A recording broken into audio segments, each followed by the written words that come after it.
Սիրելի հետևորդներ, որ ասում եք արմատակալման համար կորնևին որտեղից ճարեք, որտեղ ապրում եք կամ շրջաններում կամ արտասահմանում եւ չգիտեք ինչով փոխարինել, եկեք ցույց տամ ձեզ մի շատ հասանելի մեթոդ, նյութեր, որոնք կան բոլորի տանը եւ որոնցով կարող եք շատ արագ ստանալ արմատակալներ։ Դրա համար մեզ անհրաժեշտ է ունենալ խմորիչ, ցանկացած խմորիչ, 1 թեյի գդալ, խառնում ենք 1 լիտր ջրի մեջ, ավելացնում ենք մի փոքր շաքարավազ,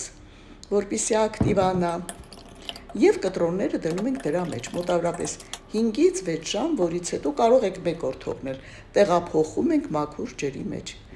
Ընդամենը 20 օր հետո ստանում ենք ահա այսպիսի արմատակալներ։ Ցանկանում եք միշտ տեղեկացված լինել, բաժանորդագրվեք ալիքին, տվեք ձեր հարցերը